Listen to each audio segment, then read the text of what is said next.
Hello guys, আসসালামু আলাইকুম। এটা হচ্ছে আমাদের পুষ্কনি পুকুর। তো এটা হিসা হয় নাই, মাছ মারা হয় না। এটা থেকে প্রায় 4 থেকে 5 বছর এটা থেকে মাছ মারা হয় নাই। এবার ভাবতেছি এবার হয়তো এটা থেকে মাছ মারবো।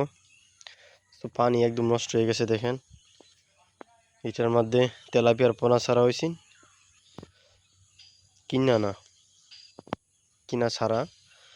ওইখানে একটা রিংজাল পাতা হয়েছে 2টা, তো ওইখানে রাখছে। আর এই দেখেন গরুর জন্য ঘাস।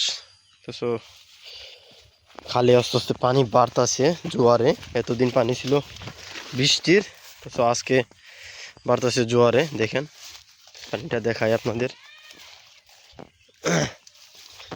দেখেন। সম্ভবত হালকা একটু পানি বাড়ছে জোয়ারে, পানি যদিও নামাত আছে। মাশাল্লাহ, দেখেন পুরো একদম। ওইখানে আর জাল, 2টা রিং জাল। আর দেখেন পরিবেশ, মাছ লাগে না তেমন একটা। তো গাইস, ভাবতেছি পুষ্কুনিটা সাফ করবো। পুষ্কুনিটা সাফ করে এইখানে মাছের পোনা ছাড়বো, তেলাপিয়া অ্যান্ড পাঙ্গাস।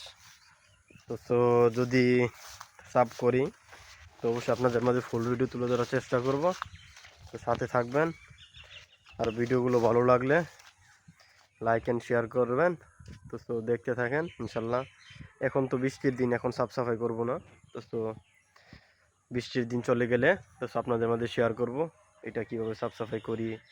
আর পুকুরের একদম চারিপাশে একদম ভরপুর জাল দিয়া বাইন দেয়া, মাটি ফেলায়া তারপরে মাছ ছাড়বো। একদম দেখেন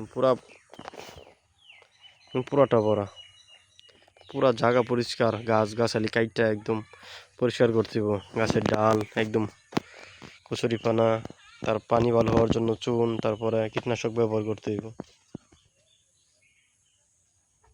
তো সাথে থাকেন, আর অবশ্যই সাবস্ক্রাইব করতে ভুলবেন না।